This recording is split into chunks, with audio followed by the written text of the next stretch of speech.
Hey there, guys and gals. Welcome to Oklahoma On Stage. I'm Tim, I'm your host, and we appreciate you being with us. If this is your first time, we hope that you enjoy your stay. We hope you enjoy what you're hearing.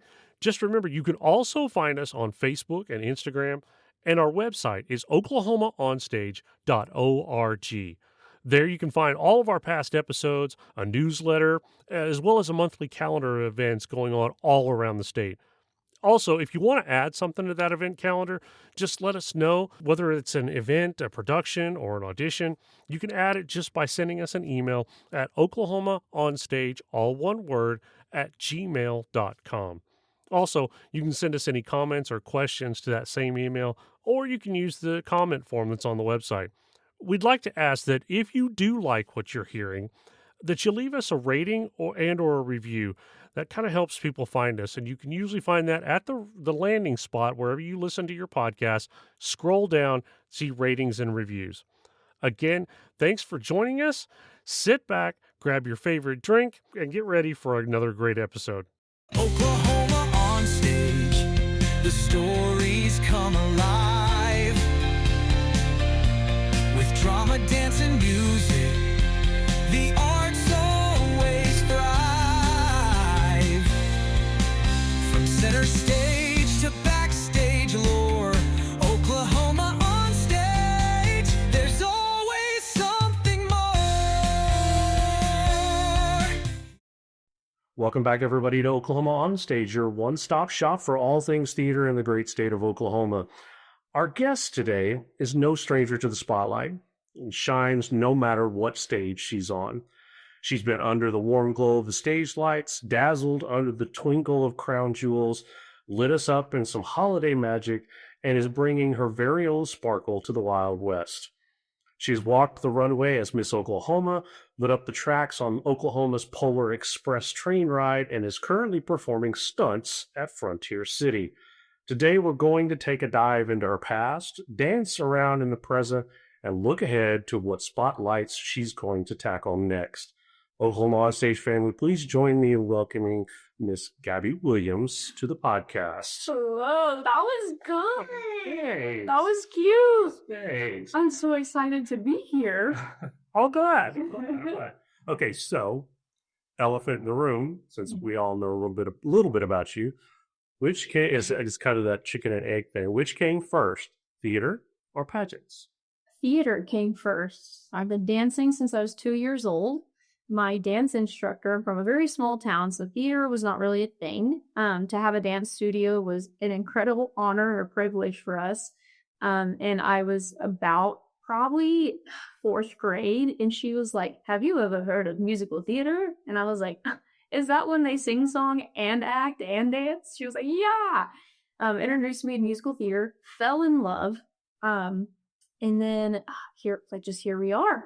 I was introduced to pageantry when I finished my undergrad, finished my bachelor's. A friend of mine that was also in the School of Drama at OU asked me if I'd ever be interested in it. And I was like, I'm not sure. I don't really know what it's like, all the good things like that. You kind of question it. Pageantry has such a stigma around it.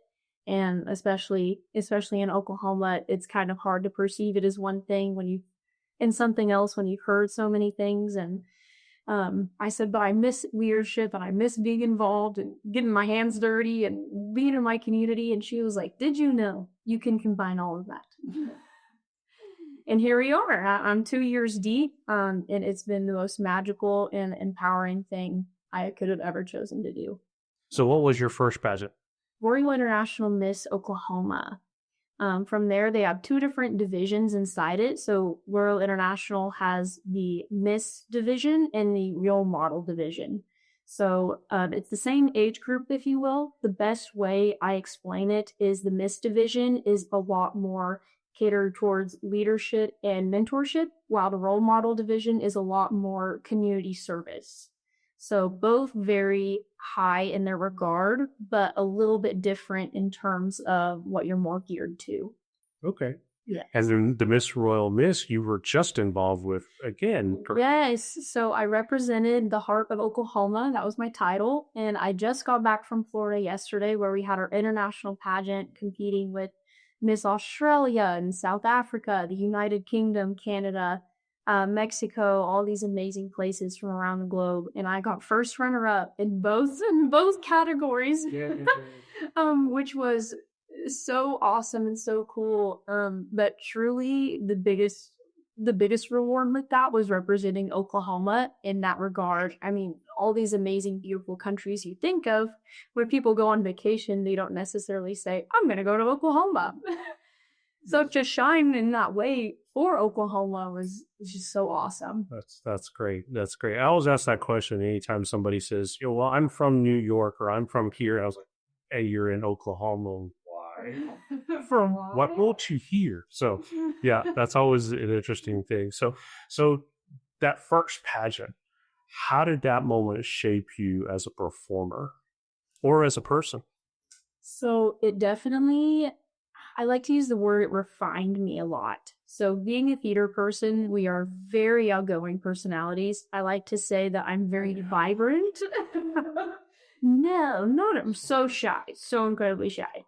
I like to say I'm a very saturated and vibrant personality. I love to be a sponge and soak up anything I can everywhere I go. I love the history of everything, the culture of everything. Big history buff with my dad, big nerd in all kinds of areas, and bringing all that together onto what I presumed was like any other stage. I learned that it's not as loud and chaotic as what we are used to. They don't scream and sword fight and all that kind of stuff. Although It's not what I heard. right. That's the whole reason I got into it. And so I did my first pageant while starting my first semester of my master's at OU, which was in arts management. So when I was growing in both, I was learning how to really refine myself from the performer side of things to the director, producer, working with nonprofits, the more executive side of things. And I think the two went together very well in regards to, I feel like refine is such the best word. I would never change anything about myself. I'm very proud of who I am and what I've become and accomplished, but I love being able to refine who I am for the future and be able to show people that you can be nerdy and loud and chaotic while still represent everything that's around you really well. Wow, that gives me hope. Okay, so you're a role model. You're a spokesmodel for Royal International Miss. What are these titles that you've earned? What do they mean to you beyond stage? So something that I like to do or like to talk about is called the lemonade stand impact. So my parents always taught me growing up, if you see a lemonade stand, you got to stop. You got to stop. You got to support. Because that person, that kid, that older person has worked so hard into something that other people may view so small or so disposable, but to them, that's everything in that moment. So creating that impact of stopping and having that moment of quality time and empathy with yourself and seeing what's in front of you and being able to say I want to do something for that person, or I want to show them that they care and that they matter and that you're allowed to take up space no matter the environment. And so being able to represent that on a day-to-day basis, it's not always about the sparkly dress or the fun tiara, as fun as they are, as much as I love them. Every day being in my t-shirt and shorts at Target, picking up a gallon of milk, doing something kind for someone that's right next to you shows far more than standing on that stage in a sparkly dress. That's so cool. Okay. You mean you don't have people to do that for you? Right? The momager is what I call my moms, and the dadager and the momager. So you kind of hit on this earlier. Pageants are often, especially like you said in Oklahoma, misunderstood. Mm-hmm. And so what's one thing that you wish people knew about what really goes on behind the scenes? Oh, that's a good one. there's so many things that happen that are so unspoken. No one really talks about the heartbreak of it all, and no one talks about the growth that can be represented from that heartbreak.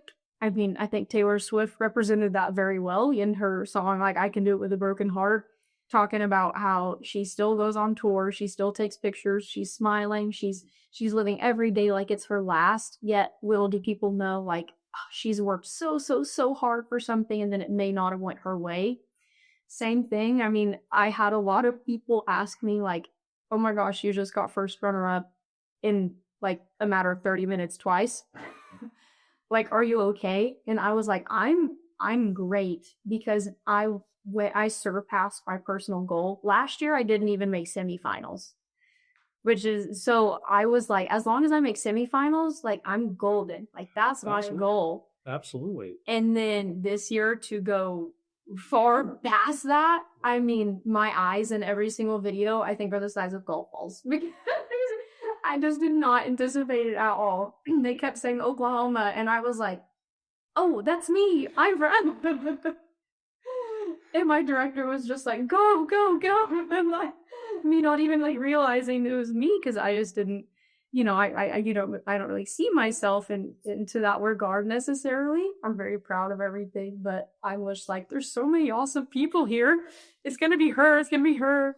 And I think that there's something that gets looked past. I mean, the amount of people that I was surrounded by that were so beautiful and talented and really left their hearts out there, and we were crying backstage. And I remember standing on the stage with Sophie, who won our international role model from the United Kingdom, and literally when it was just the two of us, we broke and just started bawling at each other because we were so in love with one another and knew how hard both of us had worked that we were like, whether it's me or you, I'm so insanely proud of that.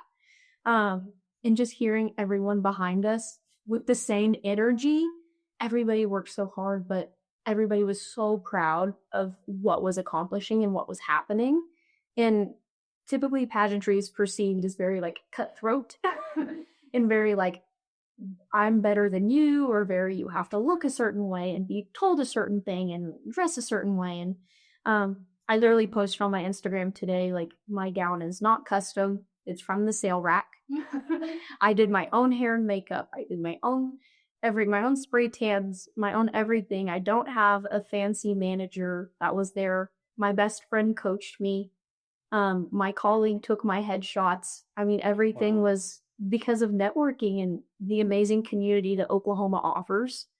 And I think that's truly what sets us apart in that regard. And I think you're so right about that. I've seen the supportive nature throughout the theater environment. That, yes, I mean, there is a bit of competition. Yeah. I mean, we're competing for the same roles. We all want to get on stage, but we're also very supportive when our friend gets that role. Oh yeah. I've had several of roles that I didn't get, but I've told people, if I didn't get it, I'm so glad that you did. Yes. If I was to lose to anybody, I'm glad it was you. Yes. So it's like same thing, and so I'm very glad that you guys are able to do that. So you talk about the support coming from behind you. Is that ever, and I don't want this to come off as a bad question. No, speaking is that ever a fake thing? Do you ever have those that are, yeah, okay, cool, and then you get off stage and it's like, oh yeah, 100%. I actually dealt with this on a pretty close matter these last few years. With a couple people who will comment on my social media or see me in person, and it's when the aura is off. Or maybe you're both going for, I've had a couple people in theater or film, and they're the same way, and they're like, oh my God, like, my being a girl, it's the, hey girl, which I'm sure you hear often around you. And yeah, people say that to me all the time. Right. I mean, I would assume so. That's how I say, hey girl, as soon as I walked in. Exactly. So learning how to, my friend calls it interviewing for the job. There are some people that have the personality of a brick wall and yet can interview for the job at hand exceptionally well. And it's because they are qualified, they have the resume, and they are willing to do the hard work. But do they have necessarily the personality and the empathetic touch to it? Maybe not. But the work's going to get done, and it's going to get done immaculately. So kind of learning that balance has been really interesting. There's going to be multiple personalities in every group always. And sometimes you need that person that's not necessarily as empathetic. Maybe they're a lot more blunt. Maybe they are literally there for only themselves, but you don't know their background and why they are that way. You don't know what has caused them to be that way. Or maybe that's just them and that's how they keep themselves in a positive mindset. And so that's the way I view things is, don't know where everybody's coming from. Everyone's story is so incredibly different. And I'm my only competition in every regard. And all I can do is be proud of what I've accomplished and support those moving forward. Even if they maybe weren't the nicest to me, you can always look at them and go, they still worked hard to be here just as much as you did. Different personality, but I hope in this year that they're going to pursue, that's where their maturity and growth will come through. Because maybe they need this a lot more than you do. And so a lot in that aspect. That's so cool. Even in I don't want to say defeat, but even in loss, that you can still be that encouraging to those other people. I think that's great. So between writing stones and rehearsals. Hey, that's pretty good. Between rhinestones and rehearsals, how do you balance the competition prep with your other creative outlets? I have about 4 different planners. Quite actually, I have a dry erase board planner, dry erase board monthly calendar. I guess that's the word, not a planner, a calendar, on my living room wall. And then I have what I call my Bible, which, if you've ever been in a design studio or a shop, they have their show Bibles. Same thing for me. It's my planner next to my actual Bible. And then I've got a social media planner, actually, which I'm just got in the last few weeks, and I'm learning how to use because I tried to put my social media life in my real planner, and I was like, too many words. Scary. Yeah. Oh, great. You just evoked there. You will. She's going to start talking here, man. I was just like, okay, I'm going to hit a social media planner. So I've got that one. And then I've got my daily to do. It literally just says to do. And then I'll write the date. And it's of what my old professor would call a vomit list. Not to be gross, but it's literally just word vomiting everything that you need to get done on that day, no exception, and being able to just check off 12 things and be like, nice. Checking off things off a to-do list, it's just an amazing feeling. Isn't it great? It's just you can feel the relief off your shoulders. Yeah, that's really cool. But for sure that, the biggest thing I learned in my master's, and it's something my coach would always talk with me about, is you can never pour from an empty cup. So learning how to better your own emotional, mental, spiritual, and physical well-being will always benefit those around you as well. Your work's going to be better. Your speech is going to be better because, if you're tired, you're stumbling over your words, you're messing up lines, you're forgetting blocking.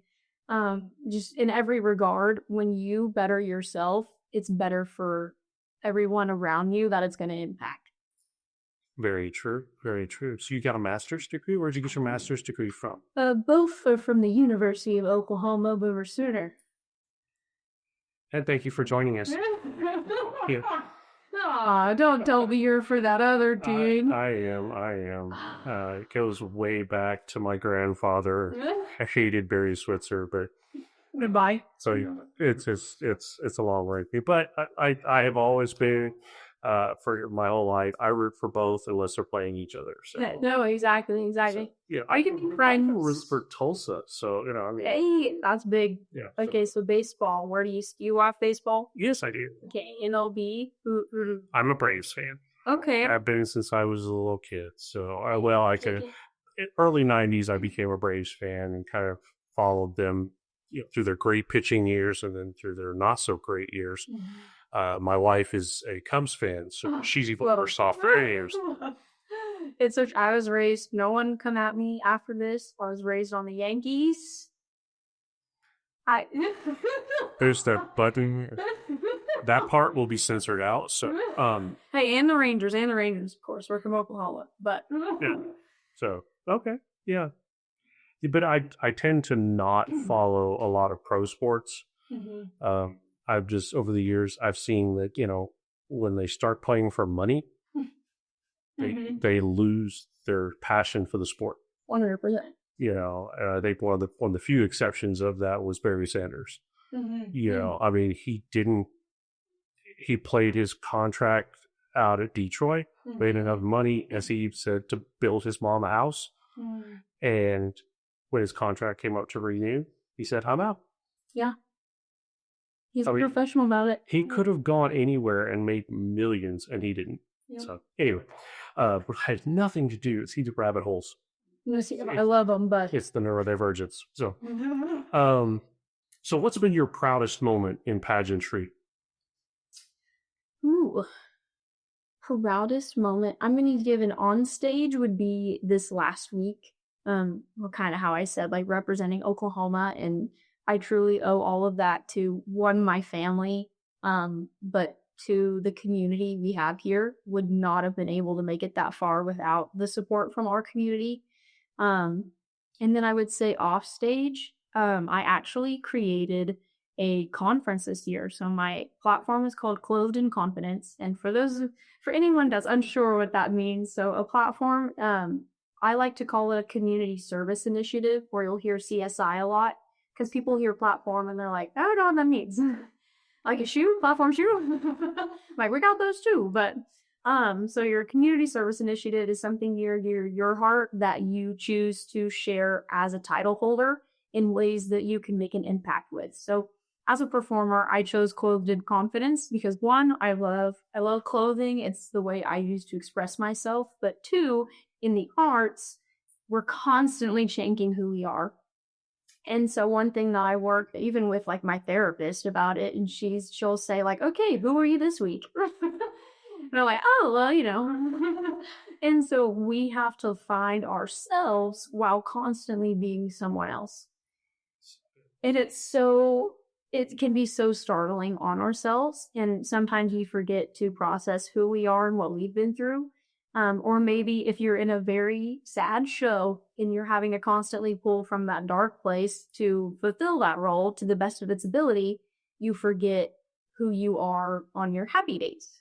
And so I created Clothed in Confidence to create a space for women in all occupations to feel like they can take up that space. They're allowed. I want them to be able to have the resources, how to build a resume, how to interview, how to dress. Just truly be able to be themselves no matter the occupation they so choose. And so although I'm in a very silly occupation, I mean, you get this all the time, depending on your role. I've had to take STEM classes here or like call my friends that are in the medical field because I'm like, hey, what would this be like if someone breaks their arm? Yeah. And we have to learn these things. And I just gained so much respect for so many occupations that I never would have crossed my mind because I know I was never going to be in that. And I was like, oh my gosh, like it's so mind-boggling to me, like how cool human beings are. And especially in Oklahoma, we have a hard time of providing certain safe spaces for women in all occupations. So I created the Clothed in Confidence Women's Leadership Conference this last June. And we had, for the first time ever exist, we had 75 participants come. Even men came to support their wives, their brothers came, grandparents came. It was so cool to see so many pieces of Oklahoma come.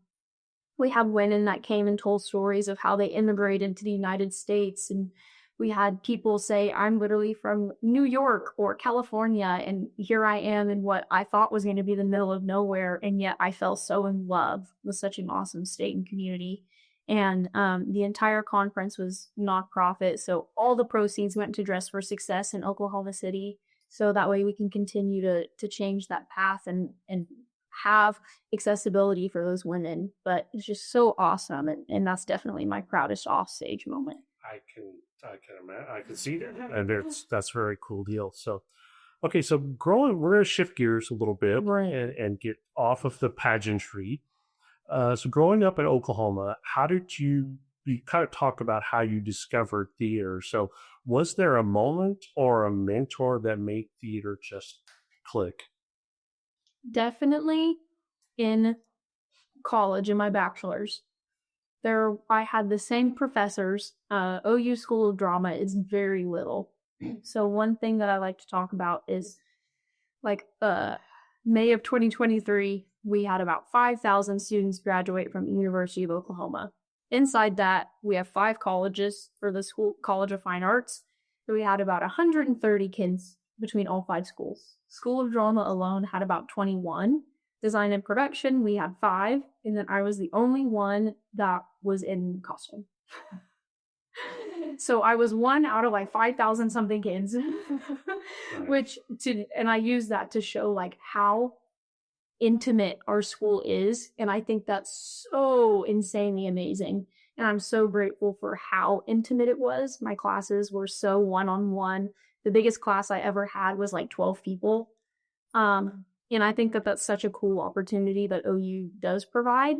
And my best friend in the entire world, 2 of them, well, actually all 3 of them, 2 I got to work with a bit more than others, but the one I got to work with the most, his name's Lloyd Cracknell. If you've ever heard that name, he's one of the most insanely talented people I've ever met. Worked for the Queen of England, worked for Princess Diana, Versace, came all the way to Texas from the United Kingdom to continue he literally said, and I quote, "I got bored." And we were all like, "What? What do you mean you got bored?" And he said, I knew I was destined to have kids, but I never wanted my own kids. He said, I knew I was destined to have kids I could pour into and watch go change the world. Wow. And I was like, you know? And this man, when I say he has just changed my life in so many ways, I owe my undergrad years to him. And he's just so awesome. And he's the person that truly sat me down and gave me the hard heart-to-hearts all the time, or the happy ones, or anything. But he was also the silliest, craziest, just obscure person I've ever met. And I was like, ain't no way someone can top me. But he does in the best way possible.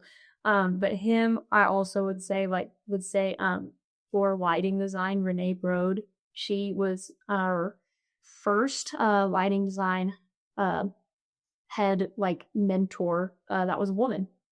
So we literally met. She saw me on a ladder in heels, and she said, "That one, I want that one."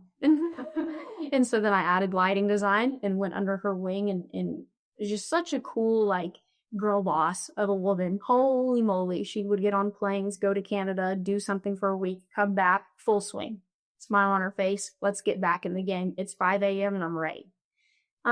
Just the embodiment of girl power. And then one of my favorite professors is named Olderico, and he will always tell you, he'll be so blunt and always tell you here's what you need to do and here's why.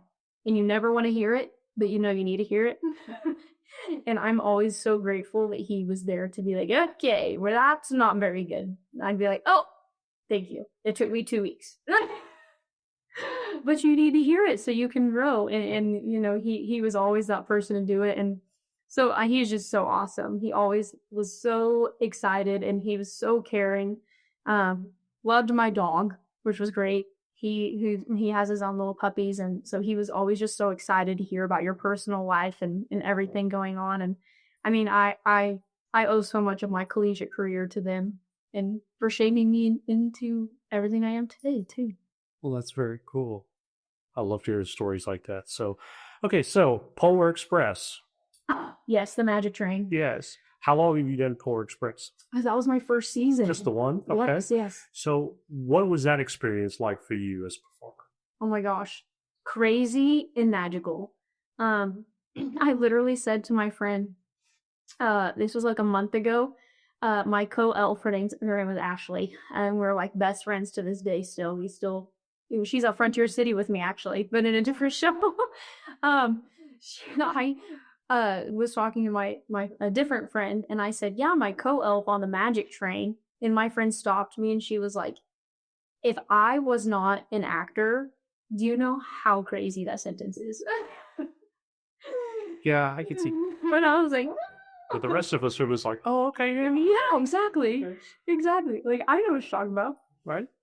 It was so awesome. Like, especially like knowing that there's like 6 different shows happening at one time. It's on a moving train. It's a whole musical. You got 3 huge casts, and we put the entire show up in literally a week with directors that travel across the United States. They literally travel for 2 weeks at a time without getting to go home and see your loved ones and all this and that. And the even cooler part of that is it's an all-female directing team. So as soon as I saw that, my jaw was like on the floor. I was like, holy girl bosses. Like, and I think that's so awesome. But it's such an amazing experience. Highly recommend. Cool. So where did Frontier City come from? Literally, I was like, I need summer job because I work with the Oklahoma City Comets. I'm on my 3rd season with them. But that's baseball season. And so it starts in like March, we start rehearsals, and then baseball season for minor league starts in April and then ends in September for home games because playoffs continue, but entertainment does not. But homestands are every other week for 6 days at a time, sometimes every 2-ish weeks. So it just kind of depends. And whenever I'm not doing that, I'm a party princess with character connections, which is so awesome. But that's also, a gig by gig basis. And so I was like, oh gosh, I need a consistent income, if you will. And so my friends, Ashley, actually my co-elf, was like, oh, well, I'm in this other show, the saloon show. She was like, we're full of, our cast is full, but she was like, I think the stunt show was hiring. And I was like, oh, then there's not the movie. Why not? My mother just like showed up to rehearsals. I knew one other person there, actually from Polar Express. And I was like, hey girl. And she was like, why are you here? Like I'm so glad you're here, but like I did not expect to see you. Didn't see that. And I was like, me neither. Let's give it a go. And here we are. I fell off ladders and buildings and use guns, and it's the craziest thing. I literally got to talk about it in my interviews this last week. I'm the 3rd woman to ever be cast in this show. There's only, crazy. And then I'm the first pageant girl to ever be cast. So we at Frontier City pretty much almost ever, I believe, is what they told me. So I was like, that's crazy town that, there's not more. It was just so crazy to me to just pop up, and I love it. Okay. Especially my body size, being able to one thing, they were like, you were actually one of our favorite hires because I'm so small, and so they love to put me up against like these 6'2", like 190-pound bad guys, and then my character's the good guy, so I always win the fights. And so it's just That's awesome.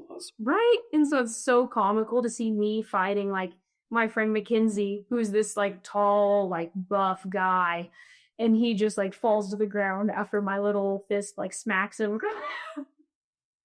And this is great. It's so great. So, okay. So do you find that audiences at immersive events like that respond differently than those in just a theater?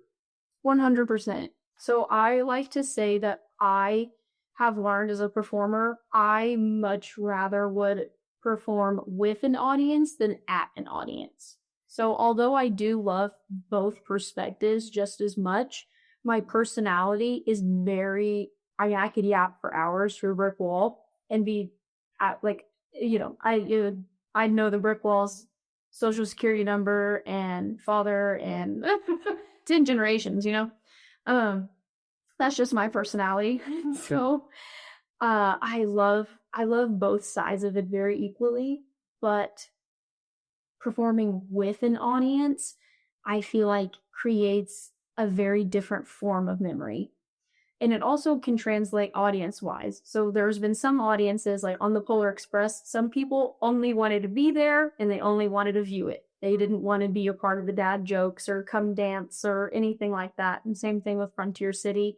When we're interacting with the audience, you have to be able to have your radar turned on of like, oh, they don't want me over here. I'm going to go over here instead, where this lady's like almost wetting her pants. She's laughing so hard. Like, she's going to interact with me. But this person with their arms crossed, isn't in a little tense, is maybe not going to want that. Right. So learning those different point of views has definitely getting a better perspective of that, for sure. Very cool.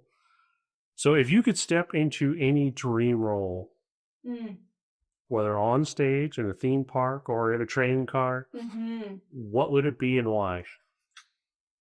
So I'll give some different layers. So princess wise, I would definitely say I'd love to be friends with Tinkerbell. She's so sassy and spunky, but her heart is so full. And I think that's very much like me. I've always been a Tinkerbell girl.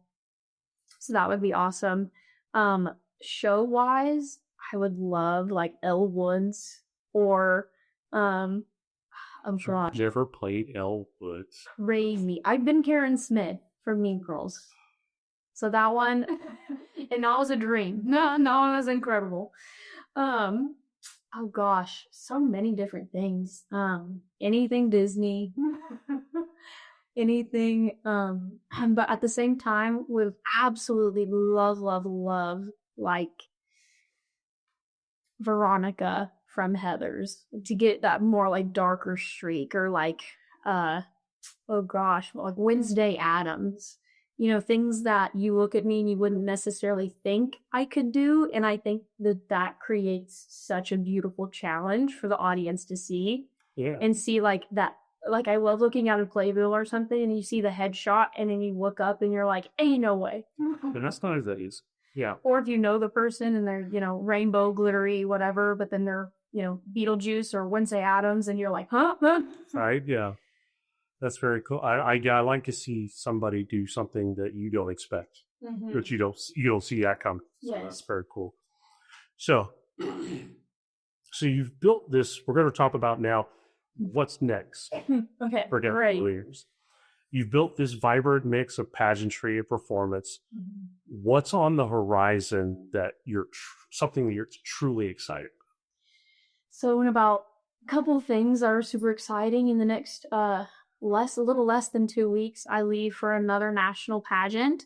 So I'll be competing for Princess of America, and I'm to represent Oklahoma again, and super excited about that. My co-miss from the South, her name is Joy, and she is a joy, and I love her. And it's hilarious because she's getting a theater degree from OSU. There you go. Yeah, you're welcome. I have a great theater department. No, they do. Super awesome. And she's represented that so beautifully. So it's funny that like we're both going together and we're representing OU theater and OSU theater. So kinda cool. Isn't that pretty awesome? It's like Wonder Twins. Yeah. Right? Oklahoma coming in strong. Okay. So I'll have that one, and you always want to cross your fingers that you get to come home with that and represent that for a year. But God and the universe has a plan, and pretty comforting to know that. There you go. After that, I will begin at the beginning of September. PhD program applications open. I know, scary. What? And so I plan on applying for PhD programs. I've got a couple in my head that I'm What are you looking at? with my UCLA. It's my number one. I kind of looked at Georgia as a number two. What is your focus with your PhD? I want to do performance and leadership studies. Okay. So I love to teach like professional preparation and leadership analysis and things like that within the performing arts and within within the arts in general. One of the things that was not necessarily, I don't want to say looked down at, but it was very new for OU was to have me and my best friend Drew. He and I are just like inseparable, two peas in a pod. We were their first students in the school of drama to do Greek life, leadership, union programming board, campus activities council, youth sing, scandals, homecoming, student government. I mean, we were all over the campus, and they were, for lack of a better term, frustrated. They were like, we don't understand like why you would pour into all these other places whenever you're in a top 5 theatrical program in the nation, and like you should be pouring everything into here. And we're like, well, why can't we? Why not both? It was just like crazy then, because that was new. No one had ever really done that. Maybe someone had done a sorority or a fraternity, but that was it. And they didn't pour as much into their sorority and fraternity because they would rather pour it into their theater program. So it was very new for them to hear that and see that. And then when it came to senior year, I'll never forget one of our professors, none of which I mentioned previously and different ones, literally hugged me. He had told me it was like my junior year. And I will forever love him for this, because he told me, if you're not going to give 110% to one thing only, you should quit and go find another major. And I literally looked him in the eyes and I said, I'm going to prove you wrong. And a year went by, I graduated, and I was literally chosen as one of the top 3 women on campus at the University of Oklahoma. It was me from the arts. We had someone from the engineering department, like the STEM, and we had someone from the medical field. And I will never forget graduation day. He hugged me so hard and he said, I'm so glad you proved me wrong. And I think that is why we need leadership. We need professional preparation. We need all of these things, because yes, we don't want to only be the personality hire. We are so much more than that. And I think that gets overlooked so often. And I want to be able to create a class that provides that, whether that's at a university or traveling workshops or in anywhere and anything. And I think that pageantry has really helped me solidify that next choice, and that's where I want to go, because I've learned, okay, I don't have to change who I am. I just need to refine it in certain places. And so it's helped me. I get to work with help with things like at the Capitol, and I get to do things like this, and fun interview classes, and like just cool things, Classified into all that stuff. Me too. But yeah, I mean, I just think that that's such a beautiful way to explain like my future. I never know what the future's gonna hold, but I sure hope it looks a lot like that. Okay. So what are you currently working on? I know you kind of listed a couple of things. I kind of saw a few things that were, I don't think they were posted on your social media. I think I saw it on your dad's. Oh, scary. That something about, where you're doing promotion for Greenland. Yes. And doing some work with Theater Crew coming up. Yes. So I take my little thing up. So let's see. I actually had a meeting today. So have you heard of Collective Arts Nonprofit? Collective Arts Profession? Okay. Loves of my life. So Elise Eldridge. She literally told me that they met you this week. She was my last interview. So oh, okay, that's beautiful. I love Elise so much. Whenever we studied abroad with like the drama department at OU, we were roommates with McCall McCarty, if you've heard that name as well. I have.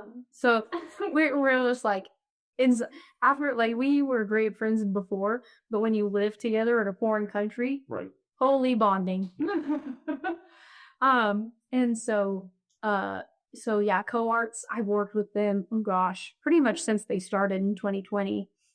With my master's, we had to choose a nonprofit to do like statistics and analytics and all logistics and all the icks, with for all the homeworks. And so I chose co-arts. And so I got to work with Alan Morgan quite often on that behind the scenes spectrum. And so now I'm helping put publicity in Greenland, and that's gonna be so awesome, so cool. We've got a lot of great things cooking. Go see it, please. And um, oh gosh, what else? Oh yeah, Theater Crude. So I auditioned and got to be a there's not even really an easy way to explain it. So they have a really cool fundraiser coming. Nothing about Theater Crew that's easy to explain. So It isn't that great. I love it. I love it. I think you probably have heard. So this coming Monday, their 1-day fundraiser. Have you heard about the coming up? Okay, so that's what I auditioned for, and I'm one of the people. So it was like a group of stranger playwrights come together, and they have like 24 hours to make a play, and then they give us that play on Monday morning, and I have 3 hours to read about it, learn about it, figure it out, and then I show up and we rehearse it for 2 hours, and then we perform it like cold read, just like go. With strangers. So I'm so excited. I'm just like, it's like the Stranger Impact Project is what I want to call it, because I think that's so cool that it's basically a cold read audition when you think about it. And I mean, that was pretty awesome. And then this weekend, 405 Fest is coming up. If you've heard of that. I've heard of it. I'm not really sure. So, Casey created it. She's an awesome entrepreneur. She puts together she just started a winter one as well, but it's typically summertime is the big one, and it's called 405 Fest, and it's small local businesses from all across the 405 in Oklahoma City come together and sell their products, promote themselves. She has a fashion show that I'll be walking in. She has local photographers, videographers. She's super awesome way to show community love and all of that kind of stuff. So I've got that coming up, and oh gosh, all the things. All the things. Some fun volunteer stuff coming up. Dress for Success. We have our nonprofit gala in August. I'll be serving at, and then Dancing for a Miracle. I've worked with the Children's Hospital for the last 6 years, and so I'll be with them coming up in August as well. And yeah, my love language is just acts of service. Because and there's no reason why she came in two-fisting coffee and water. So. No. We're usually an energy drink as well, but that's. How do you sleep at all? Sometimes. Last night I had a good old coma. Well, I can imagine, yeah. Coming back from 2 weeks of crazy. I'm sure you sleep on the plane too. I'm actually not like a plane sleeper. Oh, really? I'll sometimes close my little eyes and with my little doll duck that goes everywhere with me. He's been through the ringer. You look at him and you're like, that is a very well-loved stuffy. As it should be. As it should be. Okay, so when you look back on the chapter of years that you've gone through from at this point, what moment do you think will stand out as the turning point for Gabei? Oh, wow. Probably these few years of my early 20s. Everyone says like college is your most life-changing time and things like that, and of course you're always like, nah, it's not going to be college. And I don't want to say it was college necessarily, but I want to say it was everything, every life choice that I made, the good, the bad, and the ugly, that has shaped me to where I am today. I don't think I would be as confident in myself and who I am had I not messed up so many times. And I think that that's genuinely what got rid of my imposter syndrome. And although sometimes I still have that moment of like, I worked so hard, but this person also worked hard, so they deserve more. I've gotten so good at saying, I worked so hard for this, and I'm ready for this. and clarifying that it's not just going to happen or it's not just this opportunity, it is this opportunity. And being able to have that has really created better and clear path for my future. I like to live every day not knowing what's going to happen. And I think that that's the beautiful magic of it all. And that's what creates the human life to be as raw and impactful as it can be. But yeah, I mean, I can't wait for the future, and I can't wait to see and how it feels and what it's like and who's around me. The world is so big. There's so many people to meet, so many places to go, so many hot dogs to try. Oh my gosh.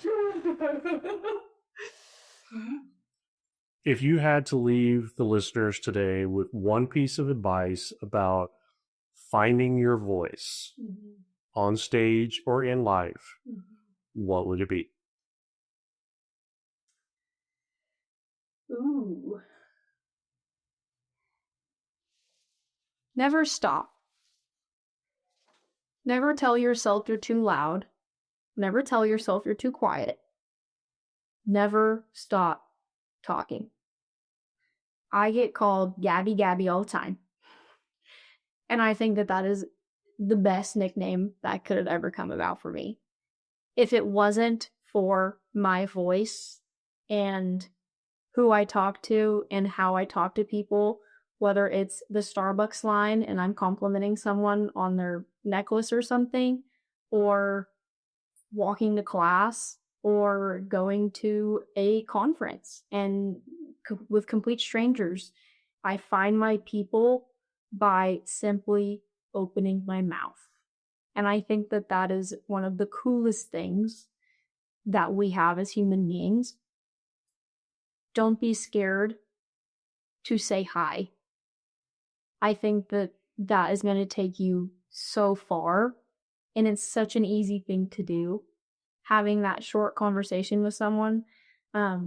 I'm a very religious person, so in my quiet time the other day, one of the things that I read about was how practice is so easy, we only forget to do it. So remembering every day to simply, I challenge you to say hi to someone new for 1 week every day and see what happens simply because you did that. That's so cool. I actually have a couple people in my head right now that I know can benefit from that, just to help them get out of their shell and all of that. Okay, Gabby, have you ever listened to this podcast before? Actually, I listened whenever you reached out to me. I pulled it up and I listened to a few like little intro pieces from different things, so I hadn't heard of it. You just listened to the intro. You didn't listen all the way through. We have a thing that we are now calling curtain call curveballs. We wrap up our episode with just some off the wall questions, just to kind of see where your head's at. Ready. And so these are just the first thing that pops into your head. Oh no, that's scary. I know. That's the whole point. Okay. If your life had a title, would it be more Broadway ballad or country western anthem? Oh, See? country western for sure. Okay, why? Because I'm actually from like the Boondocks, but people don't really know that. I don't look it. I'm very sparkly, but definitely country western. If I wasn't raised where I was raised, I wouldn't have that southern charm, you know. So how many times when you're on stage, this has nothing to do with these questions, but how many times when you're on stage doing your interviews and things like that, does your hit come out? Oh, all the time. All the time. I start in a very, the more chill I get, like you'll hear me in, we get our interview videos back from pageants. And so I'll start like, I'm very like, hello, good morning, and so glad to be here today. And then I just get more and more like this. And eventually I'm like, yeah, I don't know what y'all be tolerating. And they're just like, oh my gosh. Exactly. That's how we go. Okay. 3 things always in your pageant or performance bag. Go. Okay. Glue. Any kind of glue. I've got hot glue, E6000, eyelash glue. Not to be weird, but we have a thing called butt glue because, you know, You don't want anything that shouldn't be out to come out. And so, but that's also for, performance thing. Whenever you're Karen Smith or, in Heathers or anything like that, the dancers for sure. Oh gosh, glue, a snack. Oh wow, I always have a snack. It's usually like a cheese stick or Pringles, big snacker. And then a stuffy. I always have a stuffy with me. I'm 24 years old, but I have either like a gazillion, well, I've got like either a gazillion keychains on things, or I've got stuffed animals. Children at Disney World will come up to my backpack and just like yank on it, and I'm like, oh. And it's because I've got like all these stuffies on my backpack. Nice. Because it makes me feel at home. Very cool. Very cool. Okay, so you get to host a show featuring Oklahoma theater legends. Who's on your dream guest list? Kristen Chenoweth. Next. No, I'm just kidding. And mic drop. Okay. Simple enough. What's one skill from pageantry that secretly makes you better on stage, or vice versa? Articulation. Definitely articulation. Learning how, one of the craziest things is I'm far more nervous when I'm performing with a pageant than I'm performing in a show. It is because when we're in a show, we're not us. I'm Susan Smith, whatever, from Susan Smith's show. Whereas pageantry, I am Gabei Williams with my birthday and my hometown and from Oklahoma and all the things. And they're literally interviewing me and judging me for my own pocket funds as me. And so learning how to be articulate in not just my voice, but my movement, the way I present myself and hold myself accountable and do things as a whole person has truly benefited me in the theater world. And I think creates a more open conversation in the theater world because of it. Okay. I like it. I had no idea where this one came from, but... Perfect. Evening gown swap. Mm-hmm. If you had to wear a costume from any show instead, what would it be? Ooh. Maybe, oh my gosh, the first thing that came to mind was Death Becomes Her when she gets shot in the gut, but she's in like that beautiful formal gown, but there's a hole in her stomach. I think that would be so funny. I don't know how many votes you would get, but okay. But the thing is, it's not about, one of my favorite things is it's about being remembered. So what can you do and same thing goes for an audition process. What can you do that makes them go, oh, we really liked that person? Yep. And remember. So, they definitely remember a hole in the gut. Well, I would think. Maybe not in a good way. Right. But it'd be there. It's just stuck. So, okay, that's all the questions we have for today. Gabby, thank you for being a part of this. This has been so much fun. We hope to see great things. We're going to be following you for a while. And by the way, Monday night, I will see you. Incredible. I'm excited. I already extended the invitation, so I have an interview that afternoon at 5 o'clock. As soon as that's over, I'm heading over to OKC Cider. That's awesome. I'm excited. So perfect. All right. So everybody else listening at home, we thank you for your time. We thank you for taking a little bit of time to get us your attention. We ask that you just follow Gabby and everything that she's doing. And more importantly than anything else, we continue to ask you, continue to support the arts. Oklahoma on stage.